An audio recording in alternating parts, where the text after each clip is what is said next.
Hey guys, welcome back. We have an update to the counterfeit cards being put into PSA slabs by PSA.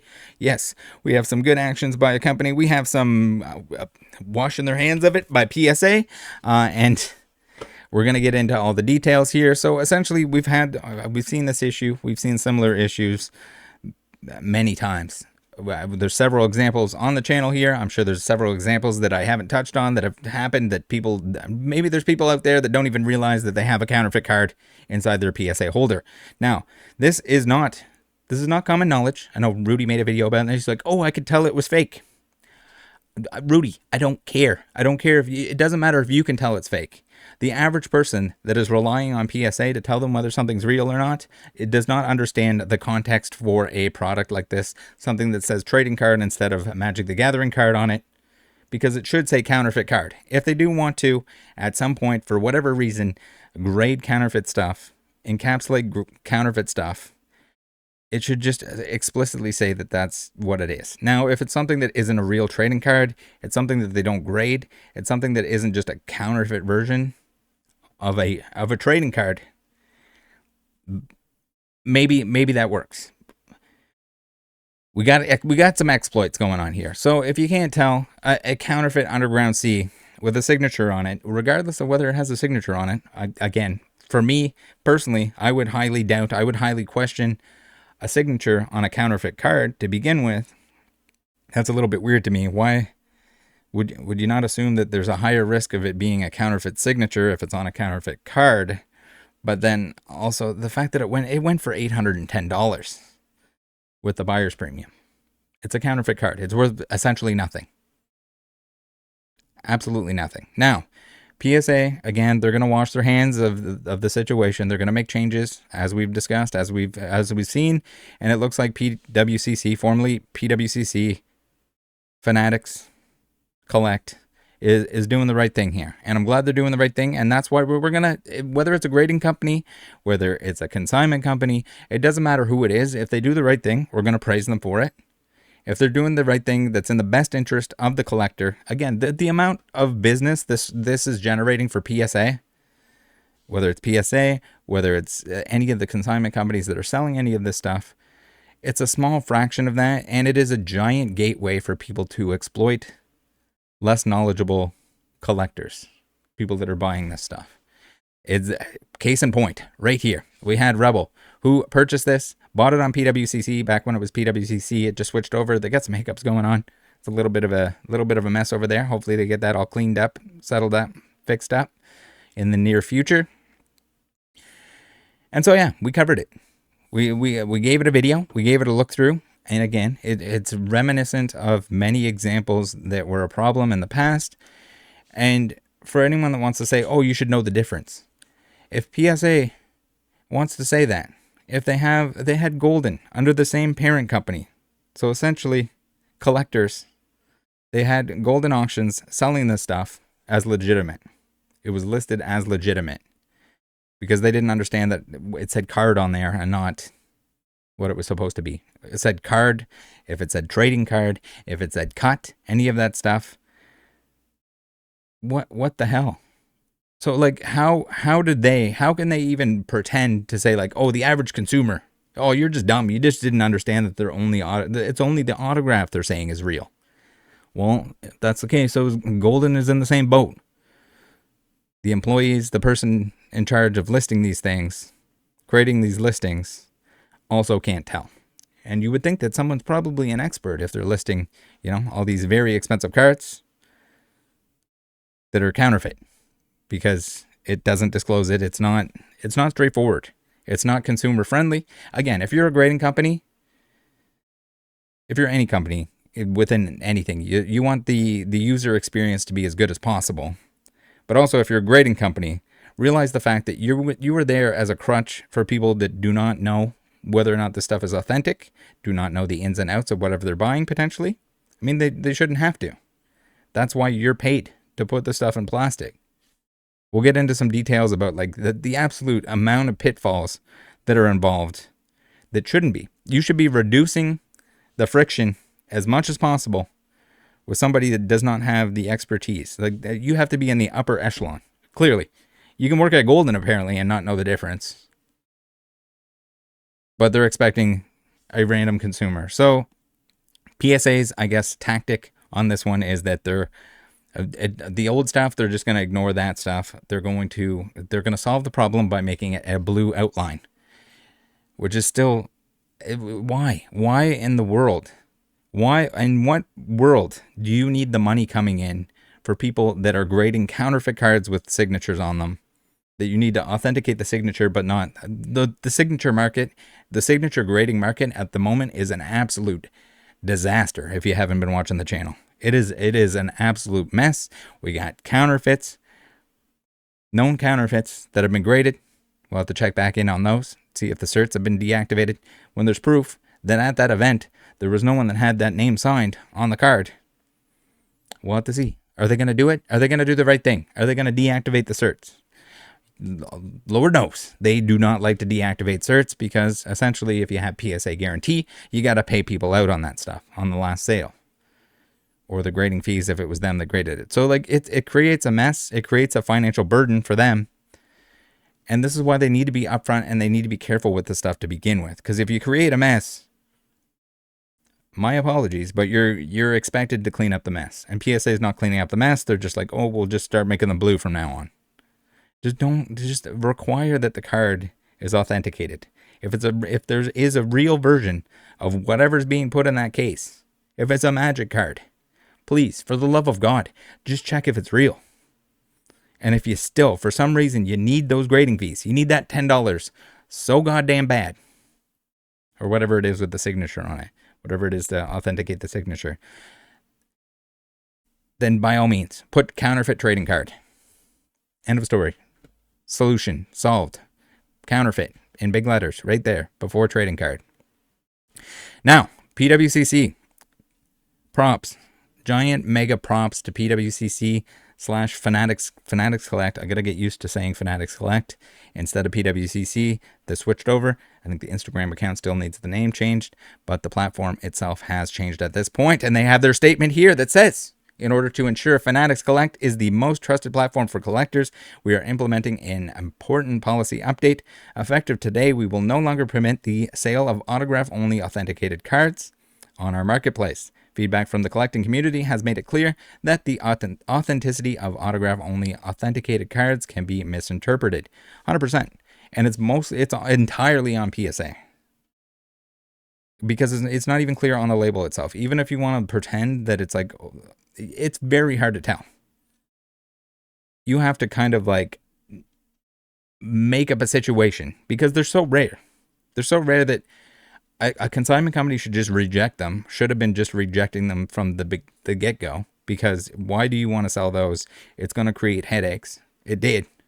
When someone pays $800 for a counterfeit card because they think it's a real card, and it's just that it was, even if they understand the fact that the card, only the autograph was authenticated, why would, in a million years, would they dream that PSA is going to put a fake card inside a case? Why would they do that?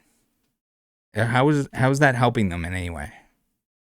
So then a consignment company has to deal with it the same way they have to deal with something if it's trimmed, the same way they have to deal with something if it's altered.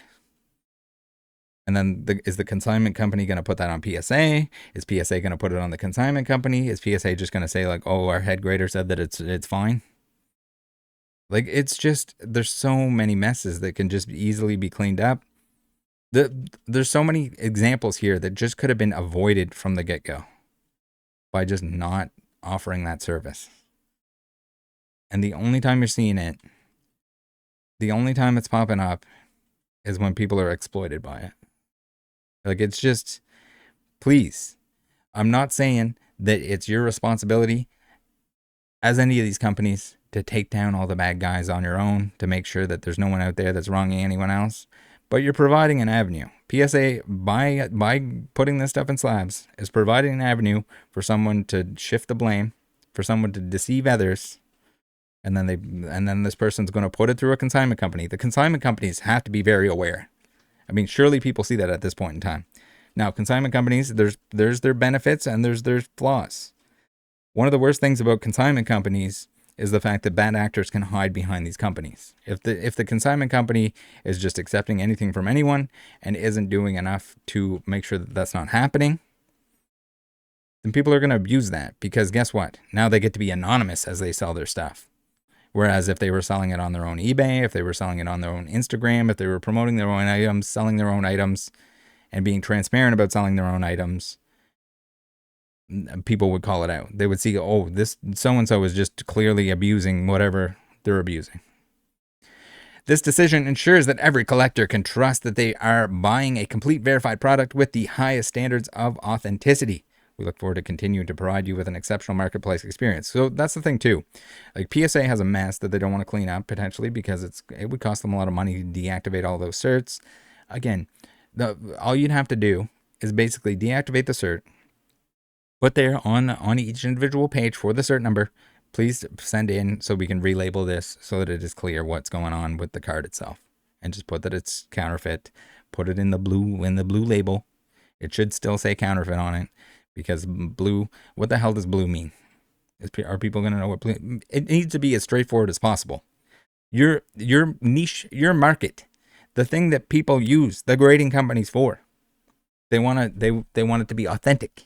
They want things to be authentic. They want to be certain. They want a third-party opinion on the condition and authenticity of the item itself.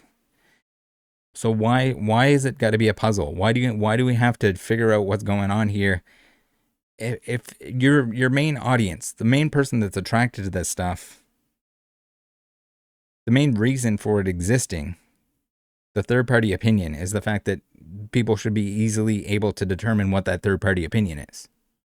I don't know why I need to explain their own business model to them, but yes, you're going to have the highest of high collectors that are collecting condition rarity, and they want the third-party opinion, and it sells for more. If you're a seller, maybe there's benefits to that. But there's a ton of stuff. There's a ton of easy stuff that can be done.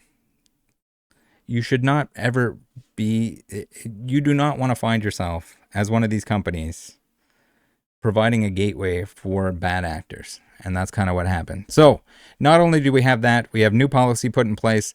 Good job, Fanatics. Awesome stuff. Love to see it. And as quickly as they did it, as quickly as they enacted it. Now, it's not a whole lot of sweat off their back, because the amount of money that they're making off of, there's not very many of those listings that are going to pop up. When they do pop up, they're going to go for too much money. It's going to cause a stink. It's going to look real bad on them selling it. It's going to look bad on the grading company for why would you even put a fake card in a case to begin with? Unless you're one of those 3-letter temporary grading companies out of someone's garage that bought some plastic cases and charging $20 during the pandemic, and you have no name and you don't care, and people can just put whatever they want on their label. That kind of scenario. We've seen that. There are many of those companies. But when you're supposed to be the best, you're supposed to be the biggest, the best, the most reputable, the most trustworthy, etc., you can't be doing that. It's like, I don't know who needs a wake-up call. We're going to look at some other examples too. But here we have Rebel, the individual that paid the $800 and something for the counterfeit card. Says the CEO of Fanatics Collect personally called me today to have a conversation about how unfortunate the situation was, and that I am getting a refund for the trouble, and also understanding further the experience of a TCG collector and our needs. I'm also going to be providing feedback to any future updates. So very positive ending to this. Great. Thank you to everyone that shared this. Thank you to, I reached out to both Fanatics and to PSA about the problem, about how it's an ongoing issue, about how we've seen it before. So thank you to them for being responsive, to anyone that posted about this online, to the tweets by Rebel that were on Twitter, getting back to my DMs. And basically, this is an overall good. It's a good for Fanatics. They don't want the headache. They don't want the bad press for this. And the amount of cards that are coming through them that are going to be impacted, they're very, very few and far between. They're few and far between. It's an exploit, essentially. Whether intentional or not by the person that's selling this stuff. I would guess that it's more often intentional than not. Just, there's no place for it. Same with like PSA. How many people are getting autographs on counterfeit cards and want to put them through PSA? Like, the amount of examples that are probably going through there is probably just minuscule. So it's only downside for these companies to touch any of this stuff. By the way, guys, if you do want to, I do suggest, whether it's on Fanatics or anywhere else, if you're looking to get the best bang for your buck, auctions. Auctions are a good place to do so. Fanatics, back when it was PWCC, now it's not PWCC anymore. It's Fanatics Collect. Great spot to get some good deals. Again, you just have to place some low bids on stuff. Place some low bids on stuff, and if you win, you win. You get a great deal. Make sure you're looking up what the price is supposed to be, that you're not paying more than like a buy it now or something like that. Be disciplined. Put your bid in, and don't bid above that. Now, you can, like many other places on the list here, on the link tree, the Rattle Pokemon link tree, if you want to support the channel, much appreciated. The best way to do so is to click on the affiliate links here. I do have one for PWCC. I need to switch this over to Fanatics Collect, but you can do that if you're shopping. Click on there before you go on. Check out the auctions.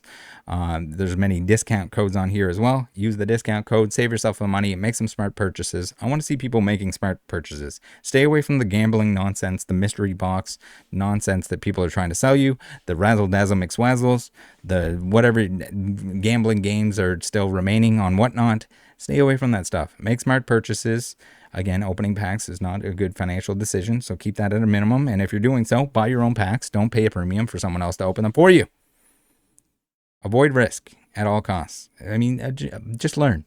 Pace yourself. Learn. Now, it is interesting to see that we have Fanatics Collect and PSA partnering up, because there was a little bit of bad blood, a little bit of weirdness going on with PSA and PWCC, because there was FBI investigations. There was a whole lot of, they were not on good terms. But now, hopefully, there's a lot of bad stuff that went on at PWCC. I've covered it. A lot of bad people. A lot of scandals, if you will. Hopefully now that it's taken over by Fanatics, we're going to see less of that. Hopefully they take... Hopefully we don't see more of that stuff. All of these companies, the grading companies, there's been bad and good and everywhere in between. So we're going to cover it regardless of whether or not we're partnered, whether or not we're going to be upfront and honest. When they do good things, we're going to tell them, good job. When they do bad things, we're going to tell them just that. If they don't like it, oh well. Now, last little rant here about, I guess, the barrier to entry, which is supposed to be easier. The barrier to entry on expensive stuff, on cards, is authenticity and condition and everything else is supposed to be lowered by these grading companies. Now, this is not the case. When we have countless examples of how not only do you need to know that the card is authentic, that it was graded correctly, but then you also need to know if the case is real, if the card inside the case is real, if the label's real, or any combination of that, if it's been altered, if it got past the grading company, and you're relying on the grading company, there's a good chance that you're not going to be able to tell either. There are a lot of pitfalls. For the most part, a lot of this stuff is upfront and honest, but there are pitfalls. There are people out there that are going to look to wrong you, and that doesn't mean you need to be afraid of everything in existence, but it does mean that you need to be an expert. You need to know more than the grading company that put your card in plastic. I know, it's wild to think that. It'd take a few years. Learn the stuff, learn it inside and out, whatever your niche is, learn a ton about that, and you're going to be just fine. You're going to be there. The odds of you getting scammed is slim to none if you're being careful, if you're taking the precautions necessary, if you're buying from reputable places. You're going to be all right. I promise you. I do not mean to scare anyone. I do want people to be aware that there are people out there that are looking to screw you over. So be careful. Be careful. Make smart decisions. Make sure you're learning this stuff, and you're going to be just fine. So with this stuff, with the label, with the PSA trying to kind of absolve themselves from a responsibility here, saying, oh, it's not a big deal, or, Rudy claiming, oh, well, I could tell it was a fake card. No one cares if you can tell if it's a fake card. Anyone that's an expert in this stuff and isn't relying on the grading company, and again, Rudy's even said recently that he doesn't grade cards. He hasn't graded cards in years since before the pandemic. Hasn't graded with PSA or anything else. And again, not everyone can be an expert. Not everyone can spend every day, all day looking at Magic cards and be able to immediately spot whether something is fake or real. That's just not the reality of it. Most people that are involved in this stuff are doing it as a hobby, doing it part-time. They got a real job. They're doing real work that isn't looking at trading cards all day. So Yes, it's important that the knowledge is there, that people, whether even if you're just dipping your toes, you need to know what you're looking at. Do not stray off into something else. So we have fake cards in fake slabs to look out for. Well, I guess we got real and real, which is the ultimate real and real that is actually real, that has no issues with it, which is the vast majority of whatever is going to be graded by PSA. Then we have fake cards in real slabs that were intentionally put in the real slabs. Then we have real cards with fake stamps with a real label, real. We have here, here's a good one. We have Zhao here at the top.